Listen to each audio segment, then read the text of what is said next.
Okay. Yeah. Lady Wolf Pack on a whole nother level.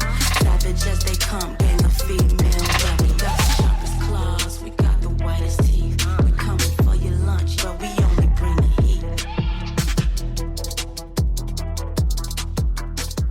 Hey y'all, I'm Cassidy, the favorite daughter, obviously. And I'm Kim, her mom, her match, and the real reason she turned out halfway decent. Welcome to Mom's Favorite, the podcast where we laugh, vent, and overshare like it's our full-time job. Yeah.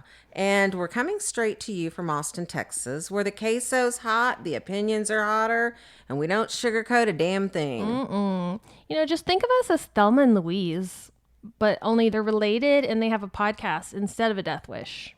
So go ahead and pour yourself something strong, maybe a margarita, get a little snack. Because here on Mom's Favorite, we got a lot to unpack.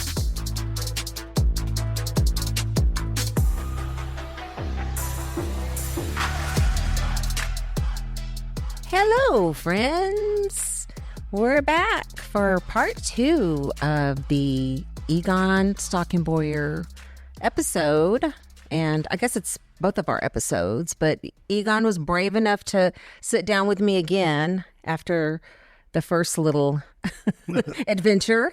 So we're back to continue on and talk about kind of the next chapter of things in our life and what went on. And so, hi, honey. Hi there. Hi, everyone.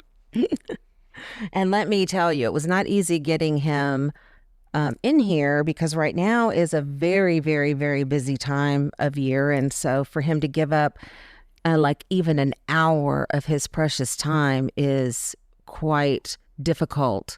So I'm actually honored that you're doing this for me. Thank you so much for always supporting me. Of course. I love that, for reals. So kind of where we left off, where we sort of had the autism diagnosis and we were just kind of chugging along. And I kind of was thinking about something that we sort of skimmed over, but I kind of wanted to go back and talk about it just a tiny bit more because I think it's kind of part of our story and it's kind of it's kind of like what really brought us together. And that was our little surprise baby. And so I just kind of wanted to talk about how, you know, I think when I met you, I can't speak for you, but when I met you, I was kind of in a really weird transitional space. Like I hadn't been in a relationship for some time, and I had like just lost my job. There was like some, you know, the guy I was working for was going out of business and whatnot. And so I was kind of doing whatever I needed to do to sort of get by. But so it was a really weird time. And so when we met, I don't know. Do you believe in fate? I do. Because I really believe that I believe in fate, and I believe that that's kind of what brought us together. And it really started with Jake. With our little baby. And so, we had only dated probably a very short period of time. And all of a sudden I found out that I was pregnant. And it was like really a weird thing because like I was obviously old enough to know better and I had never really accidentally gotten pregnant before. So I mean, it was shocking to say the least, especially given my circumstance of I was in a real transitional time. And so I kind of like sprung that on you. I did. Surprise. After I got my jaw off the ground. Surprise. So yeah, what was going through your mind? I mean, that's not something that a man really wants to hear. Well, really early on, you know, a few months into a relationship, you know, you're kind of dating and just learning about each other and stuff. And then that happens, aka, yeah, the rhythm method doesn't work. No, it wasn't rhythm method. We were using protection because I wasn't on any kind of birth control, and I wasn't a person that would go around and just have sex unprotected and potentially get pregnant. That was not, in other words, this was a complete and total shock to me. I don't even, and we've talked about it many times over, is we don't even know how it happened. But I know how it happened. Well, I know how it happened. I mean, it was that Styx concert. We should not have really been. I think there was some divine intervention in us coming together and us, kind of having, because honestly, we might have, do you think we would have been together if we hadn't had a baby together? I don't know. Well, how do you know? I mean, you don't know. Yeah. I mean, I think it brought us together, really, for sure. It really bonded us together because you really stepped up. And I think I kind of said, what did I say to you? Honestly, it's so long ago, and it's been so long. I don't even remember exactly what you said, honestly. Well, I don't mean exactly, but I mean probably I have something to tell you, and I don't know how it's going to impact us. And and I mean, what were your feelings on, I mean, you could have just said, "Oh no, hell no, I'm not up for this, and this is not something I want." So, because I think I did give you that out. Yeah, I'm trying to remember back at the time. I mean, you don't expect. I mean, that's not something you were thinking about as you're starting to date. Has that ever happened to you before? Oh hell no. No. I mean, you never had some random. I just go around and knock a bunch of women up and just say bye. I just happen to hang out. Well, I don't mean that. I just mean, no woman. That's the first time any woman has ever said, "Excuse me, sir, but yeah, that was. Pardon me, Mr. Stocking Boyer, but it seems that I'm pregnant." But. And the fact that you had in vitro with your first child, so at that point you really probably didn't even know if you could make someone pregnant, right? I mean, or did you ever even think about it? Oh, I'm sure I was fine. It was her that's why we had to do in vitro because of. Oh, that's right, because you would have had you did the fertilization and all that. Yeah, everything was intact, but she could not normally do that because of an appendicitis that ruptured when she was a kid. Right. So she had to go a different route, and so that's what the in vitro was for. But anyway. Yeah, you didn't seem overly, to be honest with you, you didn't seem overly freaked out. I was in shock. Oh, freaked out. I mean, you didn't seem... You weren't excited. You weren't excited. I didn't expect excitement. I really did not expect excitement, but you really didn't have a lot to say about it. You were just kind of okay, and we just kind of started building a relationship from there, and luckily we got along, and I mean, I think we pretty much, given the circumstances of how everything started, I think that it worked out, which actually brings me back to, I believe in divine intervention. I think that you were brought to me at a time when I needed you, and maybe I gave you what you needed too at the time, like a family or whatever. Very true. So I don't know. I'm being all philosophical because it's late at night, because we're having to do this late at night because old Mr. Taxman is working 12 plus hours. Working his poor little fingers to the bone over there. He's going to go over there and he's just going to be the crypt keeper. CPA. I just remember really when I would come home from, working and stuff. And then I actually was transitioning from, also remember I had changed jobs, and I was just doing temp work, and I was trying to Band-Aid what I could. after getting let go at the end of that year. Remember, is the change of the year, right? 2000, Yeah. 1999. And then I lost my job at the December 31st of 99. It was kind of weird. Yeah. And then, then all of that, and then meeting you and stuff. And it was awesome. And, it was weird because everything happened really quickly and I think now, 25 years later, that would not be a big deal. Nobody cares about. I mean, look at Nick Cannon. He's got 99 kids with, 98 women. Work. So, I mean, It's gotta work. yeah, I mean, Talk about a lot of hours. you can have you can have kids, but I mean, back then it was a little more, But so I mean, we didn't even tell your family. Not right away. Until I was like 8 months pregnant. I don't think it was that long, but you were good. Yeah, probably several months in for sure, I would think. Or more, yeah. And then you were like, well, by the way, remember that girl that I introduced you to down there at Oasis? Remember that chick? Yeah. That one.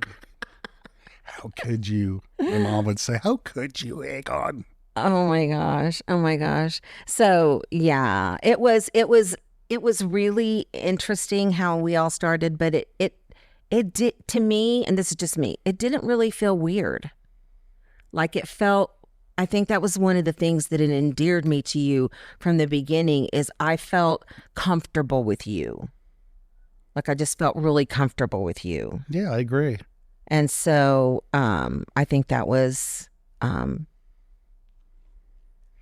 well, I was already kind of warmed up, right? I was just coming off, and to me it was, no, but anyway, I'm joking. But so once we were kind of cruising along with life and we got our house and we were working on things and we were building the business, and then we had quite a few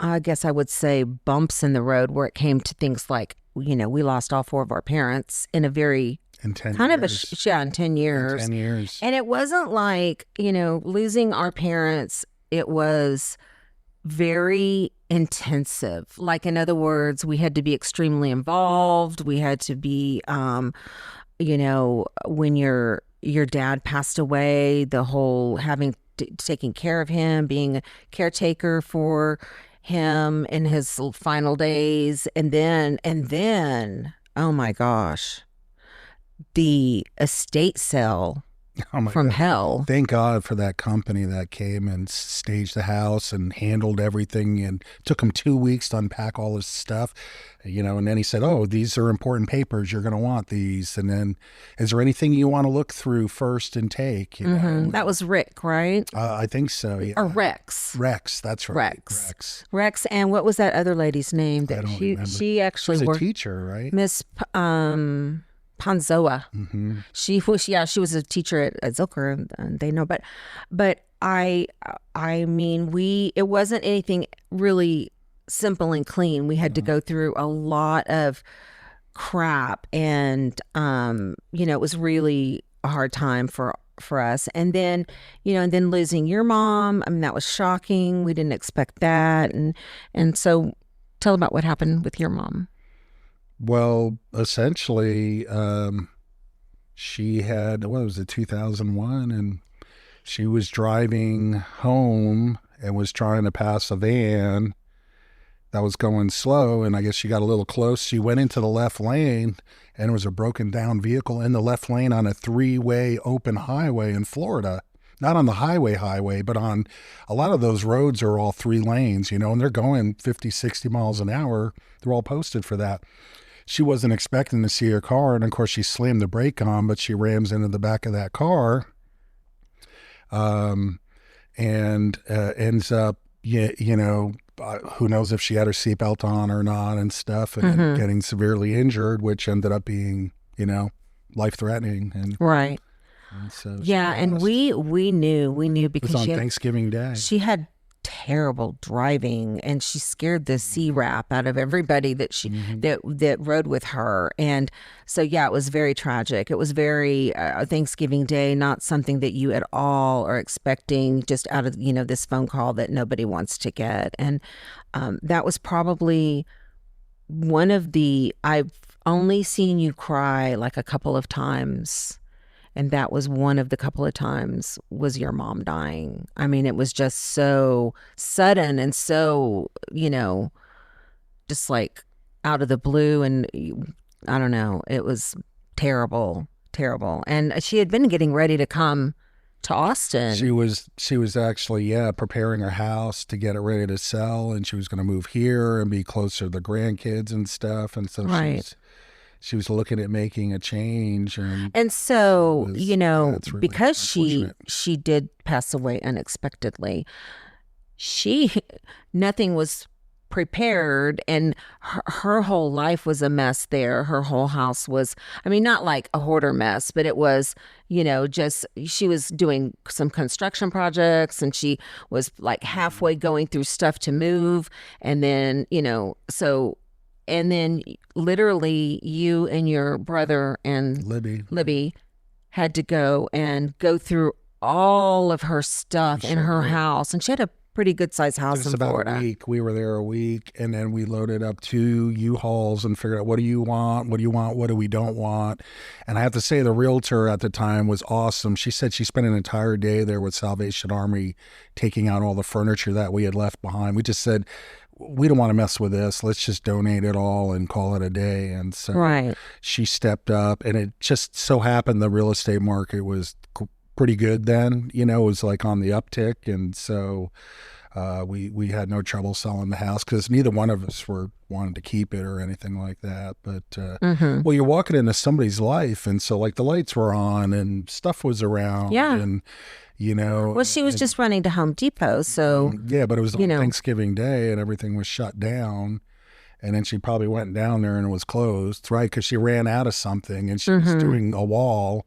That's what we suspect, anyway, what was going on, and but it was kind of like not thinking ahead, going, "Oh, that's going to be closed. There's no way it's going to be open on Thanksgiving night." I mean, nothing's open, right? But she didn't think ahead, but. So yeah, that was very difficult, and then of course my parents passing away too. And then my dad, and then my mom, and my dad, and then it was then your dad, then my dad, and then your mom. Yeah, and that is really, I've got some friends going through this right now. The taking care of your aging parents is a really difficult thing to do. It's hard. It's hard when your own life is crazy and chaotic, and you're running around. And so I was going to tell the story real quick about when your dad was here, and your dad actually lived with us for like 6 months or so, and then until I said, I can't take it anymore. I can't. It's me or your dad. It's probably like 4 or 5 months. Well, because most of it had to do with your dad didn't really mesh with Jake real well. He did not understand Jake, and I'm gonna just say that I think it was just ignorance on his part, because he just didn't know. He didn't know. He just thought Jake was a rotten kid. And then Jake twisted up on that, and Jake was twisting the knife every chance he got. He totally did. He totally did. He literally just, he knew that, he knew how to get his goat for sure. And he was only like, 9 or, he wasn't that old. 8 or 9. Let's see, that was, 2008. So 8. Yeah. 8. Was 8. Yeah. So that's pretty smart for him to he had push his buttons like that. I know, right? Just manipulate him. And but your dad, he had this car. He had this Mercedes, and it was like a 1969. 69. 280 convertible. Yeah, I mean, really old school. Yeah. Yeah. So tell the story about you taking the car. He took the car to the body shop. I took it not to the body shop, but I took it to the shop to get fixed because it needed like the fluids changed and oil, and I just wanted to get it running right, And so it was in the shop for a while. It was probably a good month. So it was ready all of a sudden. So I go pick it up, and I bring it to the parking lot of the HEB, and I was picking Dad up because I think you dropped him off, I think. And then he was going to go get some groceries, and then I was going to swing by and pick him up. And so then I did something where he came out, and I said, "Oh, hey, your van's parked down that aisle. Just go down that aisle, and I'll see you over by the van." And then he goes down there. And so I'm kind of sitting back and waiting. And then I see him down there, and he's sitting in where his car is at. He's got his like head in his hands and stuff. And So he sees his car. He sees his car, and he's like sitting right there, and he had one of those motorized carts. Yeah. So he's in the motorized cart, and he's sitting there, and he's all distraught. And then I'm going, what's wrong? And he goes, "Somebody's got my car. That's my car." And I go, "What? It is?" And of course he's totally not kidding. He goes, "That bastard's been driving my car around for the last month." He was hot. Yeah. He was hot. And so I said, I just picked it up, and I wanted to drive it here instead of the van and pick you up and stuff. And I just thought I'd pull your leg. And goes, why the hell you do that for? What the hell's the matter with you? It sounded like when I was like a little kid. He's like, "What the hell's the matter with you?" See, because you like to twist the knife too. I was needling him a little bit. Yeah. He put us through hell. You're Mr. Needler. And your dad had very interesting taste in things. He had like all these giant bronze statues. And when I say giant, one of them literally took like 5 people from the moving company, and they had to take the door frame off just to get it into his house. It was huge. And I don't know if he was just collecting them because he liked them, but he had a ton of them. And what did he do with that stuff? He had probably 4 or 5 of those, and they all sold. And I remember the lady who was buying the eagle, and I said, "How many people you got coming to move that, ma'am?" And she goes, 2. And I go, "Double it. Whatever it is, double the body count." So what does she do? She still has the 2 guys. Remember, she just destroyed the whole door and the trim. Had to spend $1,000. She spent $1,000 reimbursing me. What did that thing weigh? Do you even know? That was probably, I would say that was probably like 600-700 pounds. And he shipped them all, That was all here, bronze. remember? And they were all crated up, so nice. And it was like, whoa! It took up like our whole garage just for his little bronze statues. That's right. And then there was that swordfish. Remember the fountain, which nobody took. And I talked the lady who took the eagle. I talked her in, and I gave her a smoking deal on it. I said, "I don't want this. Give me an offer." And she's like, "How about $400?" I was like, "Done." I was like, "Take it." And the only thing we couldn't get rid of it was that crappy desk that even Salvation Army wouldn't take. Yeah. That was the only last piece in that entire house that nobody took, which was actually probably pretty good. Yeah. So. Yeah. So it was just crazy, the amount of crazy stuff that he had, and he was a collector of things, and he had been all over the world because he flew planes, and so or gliders, but he did fly planes too. He had a pilot, right? He had a pilot's license, right? Pilot and glider, yeah. So he could drive motor and glider, which is a separate license. And I mean, being that he was from Europe, and he's probably traveled all over in Europe too, so he had like so many crazy and neat things. Like some of them were like really neat, some of them were really junky, stupid stuff. But he did have a lot of interesting stuff. He was an interesting man, your dad. He was. He had a lot of stories. He did have a lot of stories. Not with half truths. Yeah, like that he was a admiral in the Swiss Army. Yeah, he's a colonel in the Swiss Air Force. An admiral. That's like a boat, right? Well, and his plane was a kit that he had bought too, and that came in and he bought it's European, so it was like flown in the Afghanistan war, but you could either get the Russian decal or the Chinese decal, and he's like, "I'm not going that," and he's not crazy about Russians either, but I'm going to go Ruski. So he's got this Russian flagged plane that he would fly down in Florida, and come flying in, and they go, "Look, there's that Russian bastard." Oh my God. He's so nuts. That's crazy. They'd see him flying in the airport, and he has the Russian plane, When he's which then he donated. And remember, it ended up at my niece's school in upstate New York, all the way from Florida. The place he donated it to, which was I don't know who it was. I think maybe it was a school. They sold it to a private party, and it ended up all the way. yeah, upstate I New remember York. that story. And then she would go to she was learning to fly airplanes, right? Jets and stuff. And so she's going to the airport for training or in classes and stuff. And then she sees the plane in the hangar. And yeah. she's like, wait, that's my grandpa's plane. That's so crazy. That is What a crazy, small world. What a small world. And to find it at some little random airport in the Hamptons. Yeah, do you think it's fate? It is that. Talk about fate. Talk about fate for sure. Yeah. So the funny thing is, when I first met him, he had a very young girlfriend, a fiance, and who was like our age, and they came to stay with us for like a few days. And it was really, like, I don't know, past the popcorn, like kind of like a lot of drama, like just, whoa, they were all over each other and like kissy huggy. Well, she was mostly all over him because I think at that point he was too old to get all over anything, really. So that was my first. Right, he was our age. No, she was our age. No, well, I'm saying back then, but we were in our 30s. Oh, Dad now is you our mean? age now. Yeah. Yeah. Dad was pretty much our age. Yeah. She was in her 30s. So just think. She was younger than us. Just get you like a little 36-year-old. no.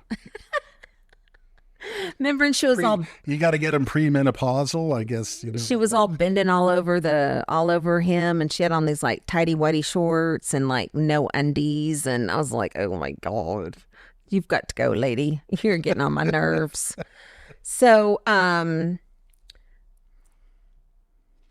as we kind of got comfortable with autism,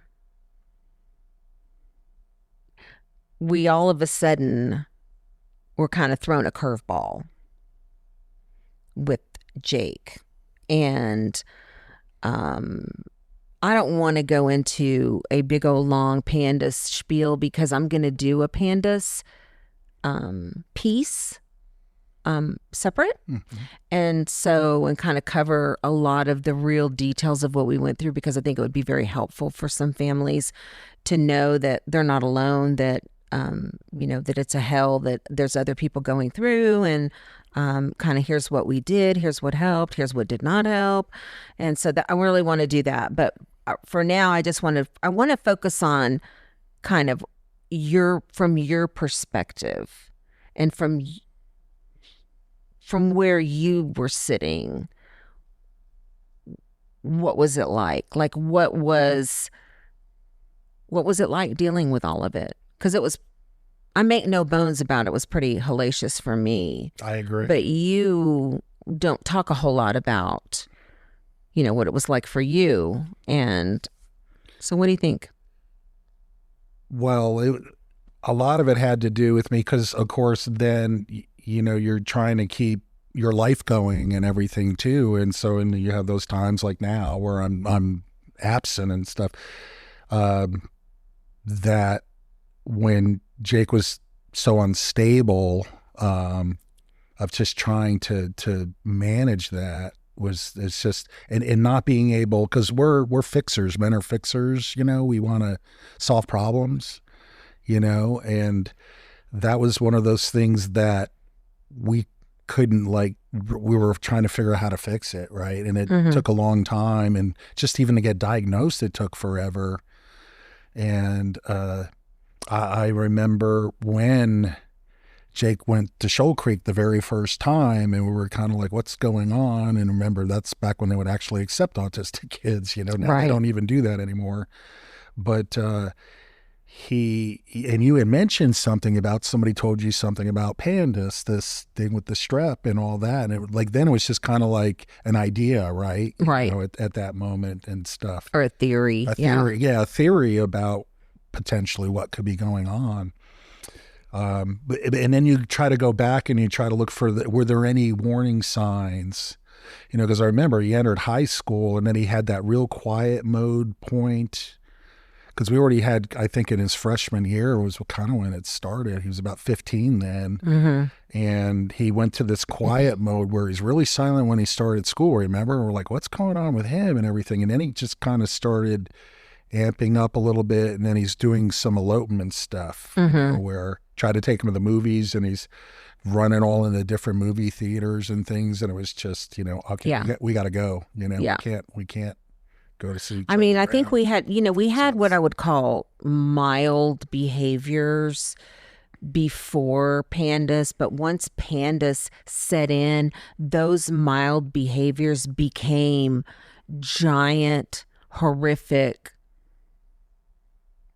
situations. Yeah, correct. And the elopement. So everything just got, and I think that's why when people are like, well, isn't that the same? Isn't this what he has is autism? And it's like, well, it isn't. It isn't. It actually just, it looks like a very amplified version of autism. And especially when you go like us, for the first 14 years, he's one way, and then all of a sudden he's doing things and behaving in a way that's completely out of characteristic for him. Correct. And he was very happy and jovial, and just there were so many things he loved to do, and he loved school, and there's just so many things going. And then all of a sudden, like that, it's like a switch. Switch. It was like somebody came down and switched the kid on me. Mm-hmm. And we were trying to figure out what in the hell happened. What happened? What's going on? And, just the, they say, what is it, like 50-something% of marriages end in divorce. I think it's like 55% of marriages end in divorce. And then it goes up to something like 80% of second marriages are divorced. And then when you throw in the mix the percentage of marriages that fail with special needs children, it's got to be, I mean, we had no chance at any of this. We just didn't have a chance. I don't know how we're just still sitting here, honestly, sometimes, because the odds were stacked against us. They were. A lot of times. But once we did get a diagnosis, and once we did start moving in some directions, or at least trying some things, and I think one of the things that I want to say is I am so grateful for the fact that I was able to devote my whole time and focus. Like, I didn't have to go out and earn half of the living because, we couldn't make it on one salary or whatever. I was able to take care of the things that needed to be taken care of with everybody. And it really, although it was still hellacious, it really would have been worse had we not had that. Well, I don't see how a family could hold something like that together at that extreme when it happens, that both spouses potentially could go out and work. You wouldn't have the support, because obviously school didn't want them, and then they're like, well, he's got to get an education. So then they would start sending people to the house. Right. Because we were still trying to figure things out. I mean, we threw the kitchen sink at that kid, Yeah, and that's another thing that I'm very grateful for, that we did through all that hard work that you've done, and that we have been able to afford things, and to be able to try things, and to be able to get some answers that a lot of people don't get. And you were very supportive in that when I would do all the legwork and say, look, hey, he needs this test, he needs that. And I mean, we're talking here some of these, $2,500, $5,000 tests here to find out what's wrong. And, I could come to you and say, we really need to do this. And you really didn't bat an eye at it. You really didn't say, you didn't gripe about it. You didn't say, oh, we're not doing that.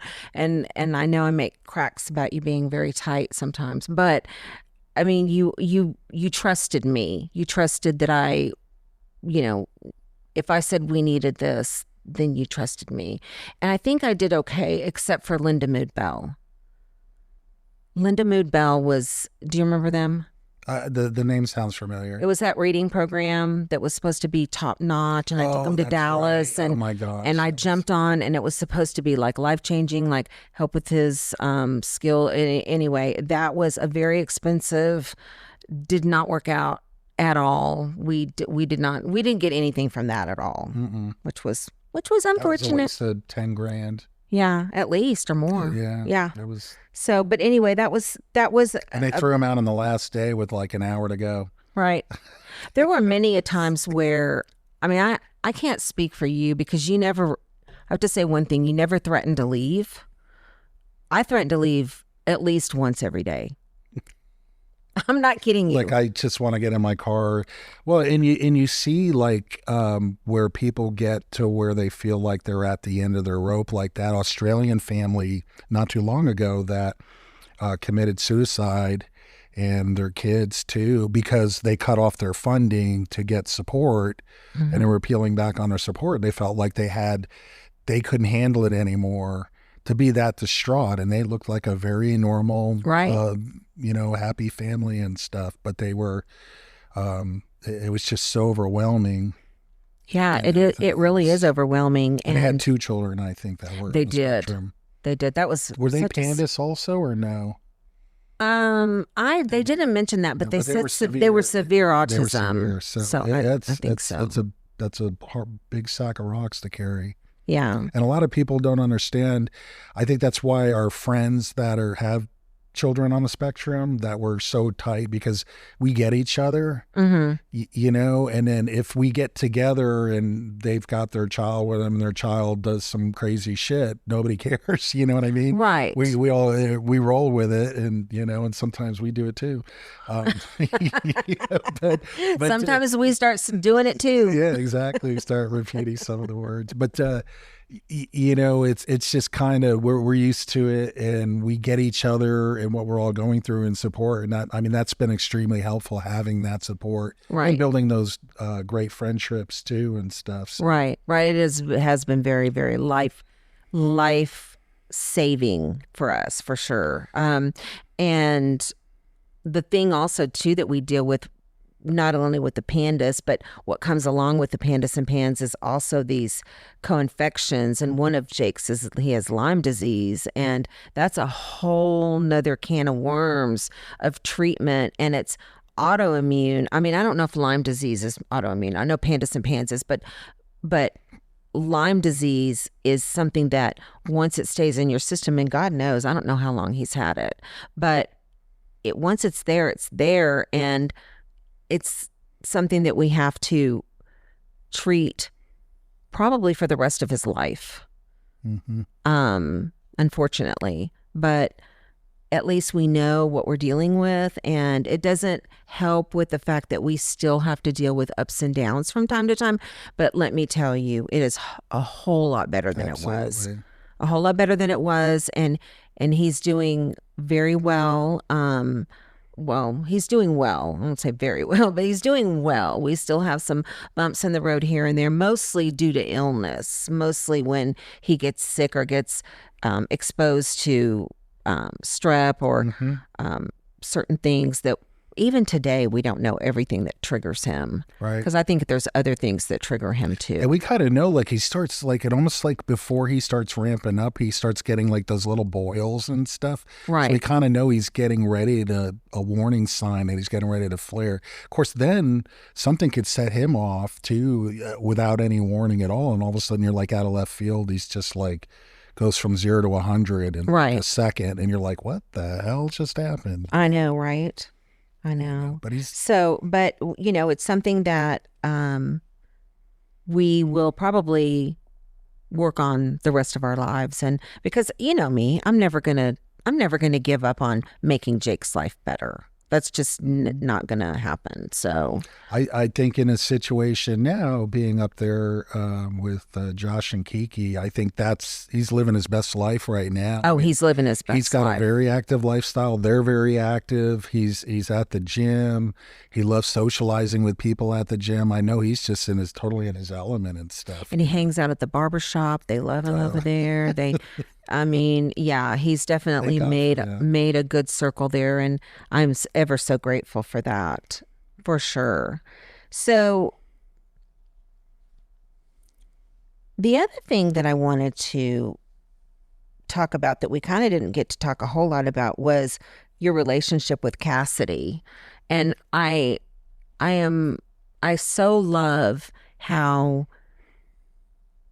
it has evolved into the relationship that you have today with her, because I think you have a good kind of father. I'm not going to say stepfather because nobody says step, but father, daughter. Even though she has a biological father, you're still a father to her. And I love how you guide her and how she, is comfortable enough now to come to you and ask you and talk to you about things, and how you treat her like your daughter. And that was one of the things that I really loved about you when we met, was you didn't try to come in and like be this dad person to her, because she was already 12 years old. Oh, and you made it quite clear. It's like, this is my kid. You have zero say. I know I was not your number one. I was not your number one. And I guess you could expect that from, if you're any man in that situation, better go in expecting that. You're not going to be number one. Don't get involved in it if you don't expect that. But that kid's always going to be number one in the mom's eyes, Really? You've never said that before. So you've always felt like she was number one? Oh, hell yeah. Really? Well, I kind of expected that. I was like, that's her kid, and then she's gonna. But you're always like, oh, that's my kid. You don't have any decision-making process. Would I say that to you? If I want your opinion, I'll kick it out of you or something. I think I said I'll ask you. I might have said I'll ask you. Yeah, but you don't. But you really did not interject a lot. You don't have a lot of opinions. You take the reins, and you managing things and people, and so I just let you run with it, Well, you keep using this word like. You like managing people. No, I don't like managing people. I just but do you were it damn good at it. You were a manager. because it has to be done. I'm not a good manager. I know that. I realize that about my shortcomings of managing people. Right. You were in a managerial setting and managed people and stuff, employees. Right. But it is hard to come in, and a lot of men, even men that I dated, even a particular man that I dated, some of them are just really insecure about the fact that you have a child with another man, and they, like, I don't know, a lot of men have a problem with it. And I mean, not necessarily a problem with it, but they don't feel the way that you have felt about Cassidy. They haven't. I mean, I know you've had a lot of years to establish this relationship with her, but even in the beginning. And it took a while. It took a while to get there, because I remember her being in college and going, she needs to get a damn job, and you go like, she's got her whole life to work, and and I was kind of. I have to say, there wasn't a whole lot of me having to feel like take up, like. I think you did say stuff like, she needs to get a job or da-da-da-da-da. And then what did I say? Oh, be quiet. She's going to school. Saying she's got her whole life to work or something. Yeah. I was like, she's not doing nothing. Let me tell you, the last thing you want, and this is just my own opinion, you don't really want your kid out there earning a bunch of damn money before they go to college. If you want them to go to college, once those kids start getting a taste of money, they start thinking, I don't need college. Look, I'm making this. Oh, we were only talking about her. And then she gets a job at a coffee shop. And then she was doing the card dealing, remember? That's how she got so good at Hold'em and poker and stuff. Yeah. Being the dealer in that underground club in San Antonio. Yeah, but the thing about it is, though, she also was, well, I guess she wasn't doing dance stuff once she went to college. She wasn't. No. I don't know. I guess I see benefits to both, and I think that it's good if you're the kind of person that can handle. I don't think everybody can manage going to college and working. I mean, you are exceptional. Yeah. You are the exception to the rule. I can appreciate, and I'm really proud of Cassidy, how far she's come and what she's done, and realizing I want more than being, just a nurse, and then going back and getting her 4-year degree and then finishing that up and then going on a nurse practitioner school. And just like going bam, bam, bam, she didn't stall and do it over a long period of time. She came in, knocked it out. And I had somebody when I was going to grad school tell me that, an old boss who said, if you start, don't stop, just go and bang it out, because you take a couple semesters off, you won't go back. The chances you're going back and finishing are very remote. So just stick with it and just keep going and plugging away until you're done, And so that's what she did. And and now she's got this great position that got, created, and she gets to see a lot of the people she already was working with in a different environment. So, that's wonderful. And she's, pretty much a 9 to 5 or 8 to 5. Right. And if you would ever say anything like, oh, she needs to this, and I would say, well, it could be worse. We could be bailing her out of jail. That's true. So we never had really Dave too, and then realizing, because I remember when they were having, there was, we're gonna have like 4 or 5 kids when they were just starting, and now they got the 2, and they're like, damn, this is a lot of work. It's like, right, yeah, like no more kids, not even a little girl. Nope, no more kids. So now that we are,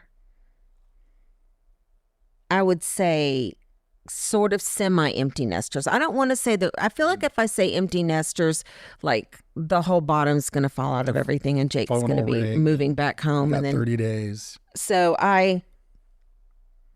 I'll just say semi-empty nesters, and we're grandparenting, and we're like have more, time and the future of retirement.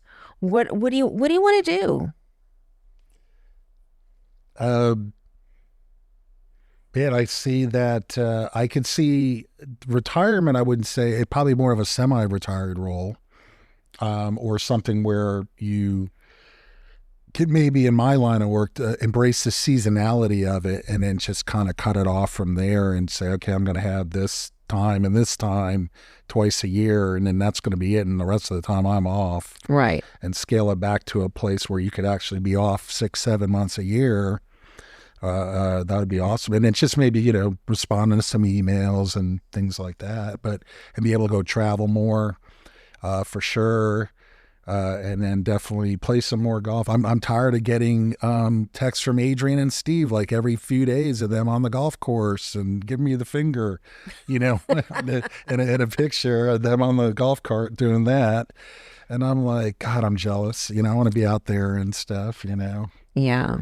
And spending more time going to the gym more frequently. And like I used to, when I first met you, I was going 5-6 days a week. I know. I remember. Stuff. And, and then you find where, all this time, and then you're like, okay. And just all the work and then the family and, I know. Demands of life basically. And it slows that part down and stuff.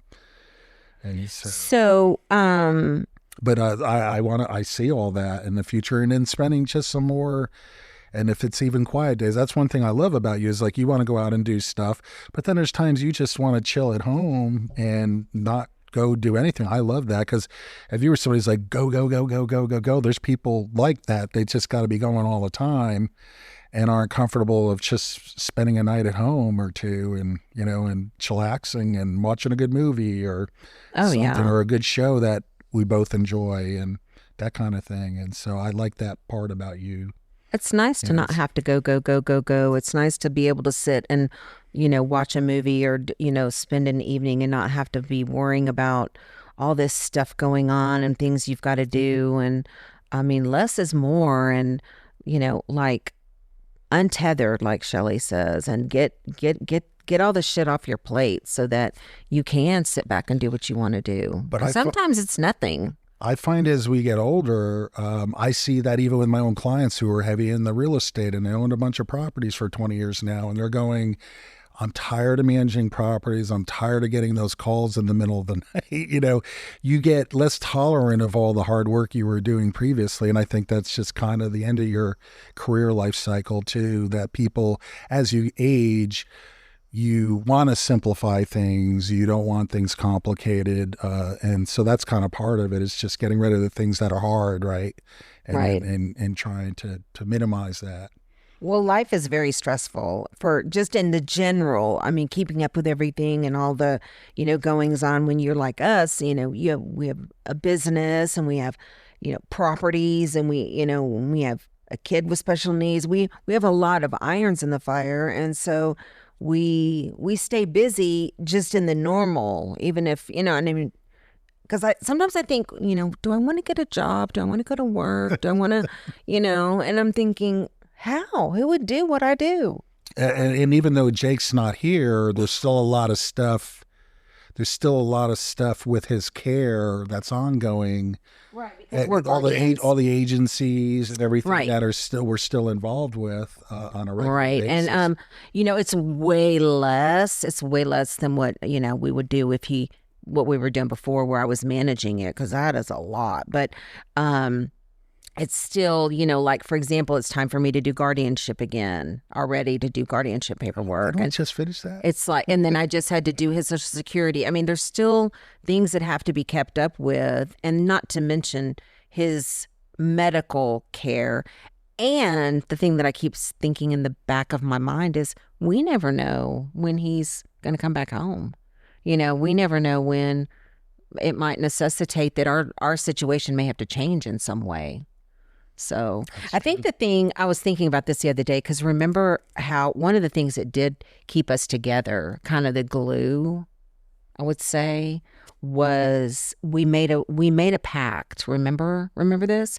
We made a pact, and we said, the one that leaves has to take Jake. That's right. Remember? That's right. Remember, so anytime you think about leaving, you're taking that kid with you. So nobody wanted to take him, so we just stayed. We just stayed here. Because I think about leaving, I think, well, shit, now I got to take that kid with me. So no. Let's just say I'm going to get the loaf of bread and milk. It's like, wait, we don't need bread, and we don't even drink milk hardly. No, I know, right? Like, I know. So we don't really have a plan for retirement, basically, is what you're saying. We don't have a solid plan. We don't have a formal plan laid out. We don't have a formal plan. No, and a lot of people don't. I think they have kind of a blueprint, maybe kind of a rough sketch. And you're still young. Mm-hmm. You're still a young whippersnapper over there. I got quite a few more years of investing in you, of work. I need to get you busy. Like, thanks for all that hard work you're doing. I love you. So, I wanted to do something kind of fun, sort of. The first part of it's fun anyway. So I want to talk about the things I love most about. I want to talk about the things we love most about each other, but most what I love about you is. And so I tried to kind of put mine in order, but then I don't know, because some of these, so in other words, I'm just saying, don't feel like, well, that's more important than that, because it's not, because all these things are important to me. So I have, I love that you are an amazing provider and hard worker like no one I've ever met before. You take work more seriously than any human being I've ever met. And I don't see you ever taking off. You never just say, oh, I'm fucking tired, I ain't going to work today. I've never in 25 years seen you do that. I've never seen you just get, I'm over this and I need to take whatever. You just every day you just get up and you say, it's time to make the donuts. That's right. The old Dunkin' Donuts commercial. That's right. Because that's what you used to tell me every day when you'd wake up. It's time to make the donut. So I love that about you. I think that is an amazing quality in someone. It's one of my top requirements in being with someone, because I cannot stand people that are lazy, don't want to work, don't want to, that's a no for me. And then I have your financial fortitude. I love your financial fortitude. I love that you have this financial knowledge and you can take care of us in a way that makes sense. And I don't even have to think about it. And you just do it all. And I love that. And then I have number 3. I love your height. It's very important that I be with a tall man. I don't know what it is. I love a tall man. I love a tall man with his arms wrapped around me. And I don't know. It's a thing. I mean, I'm not saying that it would be a deal breaker if someone wasn't tall, but I just happen to really be attracted to a very tall man. I also find it comes in handy reaching things because I a lot of times need something up in the cabinet. I can just say, hey, honey, I need to borrow your height here. So I love that. I love your devotion to me and your devotion to the family and how much you have just given to us and to me. And there's just not anything that you wouldn't give me and haven't given me. So I love that. And the last thing was I love your grilling skills. Your grill master. When you're ever home and have time for grilling, I do love your grilled food. So, well, and I'm amazed at what the air fryer, learning about like how much easier than the egg of, having to heat it up and get it up to temperature and all of that, and what we've been able to do on an air fryer like so quickly is like mind blowing, right? Right. I know. For us, it's because it's just for us, right? So. So do you have any of top 5 things that you like about me?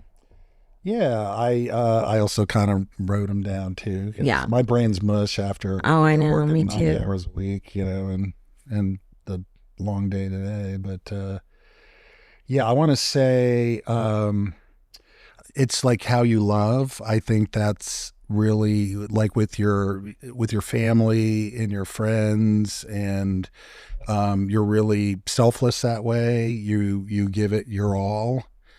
And you're always there for your friends in need. I've seen that, or and stepping up with Jake and people like you and Shelly who have like just gone to the mat, and probably most autism moms have gone to the mat for their kids and then some. Mm-hmm. Getting him a diversion slot. That had moving heaven and earth for that. And going through all the hoops to make that happen was not easy. Trying to slide up a list of 150,000 people deep these days is no easy feat. So that was really huge for him, and really just the family, your love for family and everything, which has gotten me. Being European and stuff, like we kind of grew up where, dad went to work and didn't really hang out. He wasn't out playing baseball with us, but we made our own because we didn't have cell phones and electronics and things. Mm-hmm. So we were out playing with our friends. So that was really our entertainment. And so we had all that involvement and things like that. So your sense of family was different than mine, but I've embraced that more over time. It took me a while to get there, but I think, and so that's another thing. And I think your energy too, you got a very positive, upbeat outlook, even though there was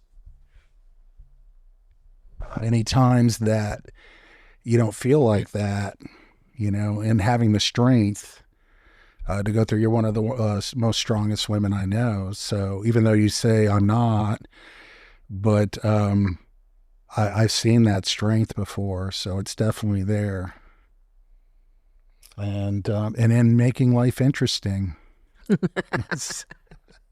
I think just and getting family events together and you're going out with your friends and things like that, and I think we try to keep it interesting. So that's just one of the many things. And I could probably think of a half dozen more things if I wasn't a vegetable right now. Oh, that's nice. That's so sweet. Thank you, honey. It's not, and I have to say one thing is you always have always acknowledged, my worth, and you've always been very appreciative of me through all of this stuff. So I've never had any complaints about that, for sure. So now the fun part is your pet peeves about me. Oh, you want me to go first? Yeah, you go first. Oh, okay. And you can be honest, kind of. Yeah, one of my pet peeves is you never finish a soda.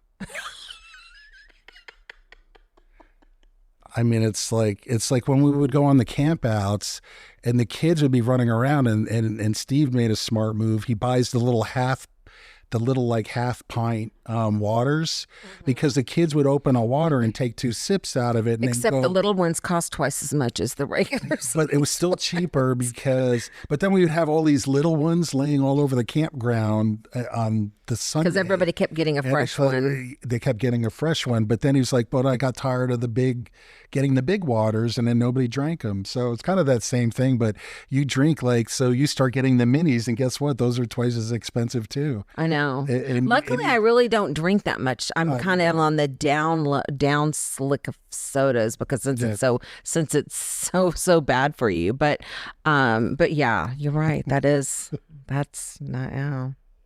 And I think sometimes you tend to start projects faster than we can finish the last one. Do you feel that way? What do you mean? You mean I'm just like have one project after another? Yeah, and yeah, you'll go and then you'll be like, okay, already on to like the next thing, and we're still working on the other thing, and I don't know. Yeah, I can see that.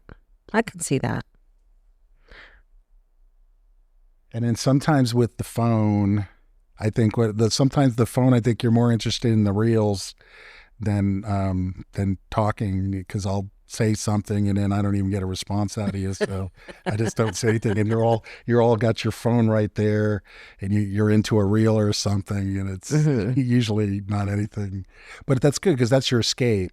And everybody needs an escape, Correct.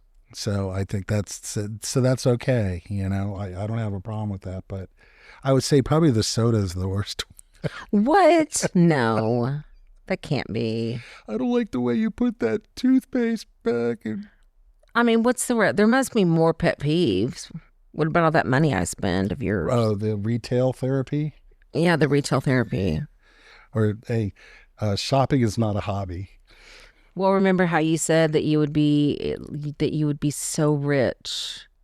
You would have, no, you didn't say rich. You said, I would have so much money in the bank if it wasn't for you. I never said that. You did say that. I did not say that. You did say that. And I said, well, good. You and your big fat bank account can go have a happy life together. Delilah, we're leaving. So, okay, here's my pet peeves.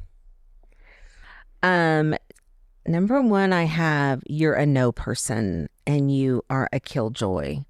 Like if someone has a plan and they want to do something and they're all excited and you're like, what are you going to do that for? That doesn't even make any sense. And and it's like, God, I really was going to go do this. But like Shelly wanted to be the mayor and you were like, just, you always look at the dark side of the bad side. In that instance, I just said, I just met her. I just met her for the first time. And I just said, why would anybody want to be a politician? That's such a thankless job. See, but there's all people that want to do that. And then she went out there and she hated it. No, she did not hate it. She didn't hate it strongly. She did not. I think she actually enjoyed it. And what an adventure and what a great thing to do. No, and that's what you want to do. But I was just thinking, I don't. Not so okay. Not and I wasn't trying to be a killjoy. Not everything. Not everything has to be. Has to be for a reason or for profit or for, like sometimes you can just do things because you want to do them. Oh, of course.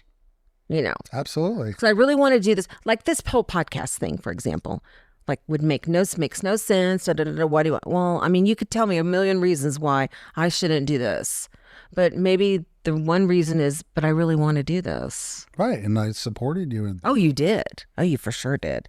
But you do tend to be a little, you're a little killjoy sometimes. Okay, number 2, you're disorganized.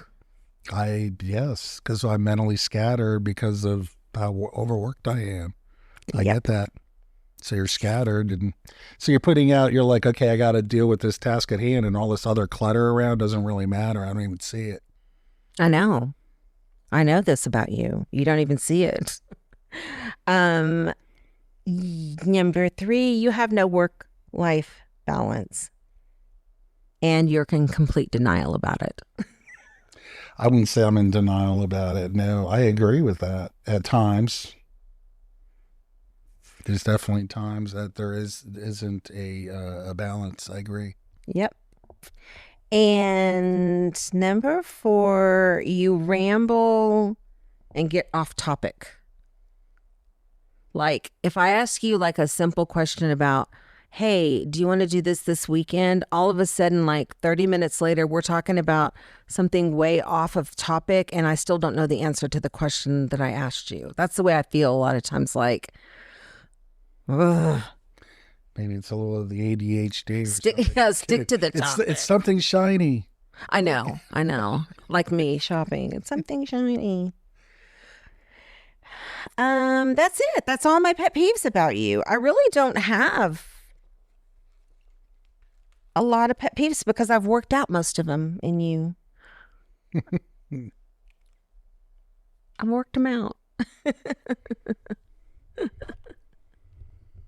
So what do you see as like what's like a bucket list? Now I know we've got some traveling that we want to do, and we're trying to kind of, I would say this is kind of thinking we try to take like a pretty good trip at like maybe once a year, once every, at least a decent trip. We don't have to take a big Viking cruise every year, but right. We're trying to kind of catch up on some traveling because we haven't been able to do that through the years. That's true. So, well, and you got to do it when you can move around, you're mobile and all of that. Yeah. And so, I mean, I think like the trip we got coming up for our 25th, I know. The big summer cruise in Alaska. I know. That's a huge bucket list item of mine too. Me too. I'm really excited about it. And, 25 years. Wow. I know, it's gone by. It seems like a blur. And I remember, like when Jake first started school and saying, oh, he's so little now. And, he's got so long before he gets to high school. And it was like a blip. Oh, I know. All of a sudden, I remember his first day going to school. That's what made me think of that, thinking, oh, in this many years, he'll be out of high school. And seemed so far away. Yeah. And it was just like that. Tomorrow, our youngest grandson is going to be 10 years old. It's like, right. Wow, 10-year-old grandson. That's right. So it's an adventure. And honey, I'm so happy that I picked you to go through life with this adventure. I don't think I would have or be anywhere I am and have the life that I have now had I not met you. And I love it. I love, it's been hard. We've had some ups and downs. I've packed my bags a few times, but I mean, all in all, I'm very grateful, and we've definitely built an amazing life. I agree. I'm very happy it's amazing how everything turned out considering how we first started and everything. It's awesome. Yeah. All right, folks. Well, I think that's going to end it. And if you guys have any questions for us or anything maybe that we didn't talk about, there's plenty of more adventures that we didn't talk about, but I think we hit the high points. And we didn't go into your childhood and stuff because you guys can go and on Adjacent, I'm not sure which episode it is, but you did an episode on Adjacent. Mm-hmm. And so there was a lot more discussion about your childhood, and it was really a good episode. So you guys go over and check it out.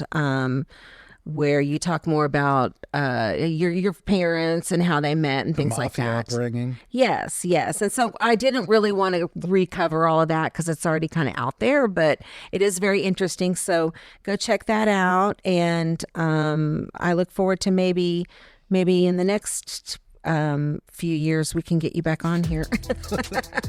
I'll If I ever get a day off. if you ever get a day off. All right. Thanks, honey. Love you, babe. Love you.